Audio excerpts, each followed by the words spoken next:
Hello friends, welcome to my channel concern medical health. Concern medical हमें हम आप लोगों को खुशामदीद कहते हैं। अगर आप लोगों ने अभी तक हमारे चैनल को सब्सक्राइब नहीं किया है तो प्लीज़ हमारे चैनल को सब्सक्राइब कर दीजिए। मैं एक बात करने वाला हूँ फ्लोरोग्लुकिनॉल के हवाले से। फ्लोरोग्लुकिनॉल इस दवा का जेनेरिक नाम है। बाजार में ये दवा अपने मुख्तलिफ ब्रांड नामों से दस्तियाब हैं। फ्लोरोग्लुकिनॉल का इस्तेमाल। फ्लोरोग्लुकिनॉल इस दवा को पेट के अज़लात के दर्द को ख़त्म करने के लिए इस्तेमाल किया जाता है।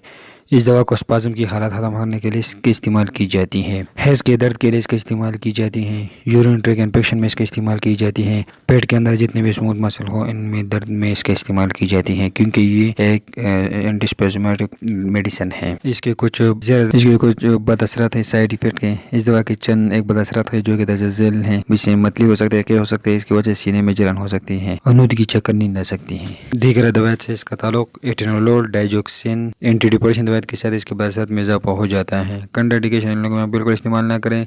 काला मोतिया के मरीजों में इसका इस्तेमाल मना है। टेकिकार्डिया में इस दवा का इस्तेमाल मना है। जिगर और गुर्दों के अमराज में इसका इस्तेमाल मना है। एहतियात प्रिकॉशन, दिल की सर्जरी, दिल के फेल होने या धड़कन की ज़्यादती में एहतियात से इस्तेमाल कराएं। फेफड़ों के अमराज, दिमागी एलर्जी और बुखार में एहतियात से इस्तेमाल कराएं। इनमें इंजेक्शन में दस्तियाब है और टेबलेट में ही दस्तियाब है। इसकी ब्रांड नाम है एनापोर्टेन प्लस, पेडेक्स और स्पासपोन, और भी बहुत से सारे नाम है, लेकिन ये मैंने वो नाम बताए जो मार्केट में आसानी से मिल जाता है। और इसकी मार्केट में कीमत है 90 रुपये। और एनापोर्टेन प्लस AGP कंपनी तैयार करती है और स्पेडेक्स टेब्रोस कंपनी तैयार करती है। अगर आप लोगों को हमारी वीडियो पसंद आई है तो प्लीज़ हमारे चैनल को सब्सक्राइब कर दीजिए। शुक्रिया।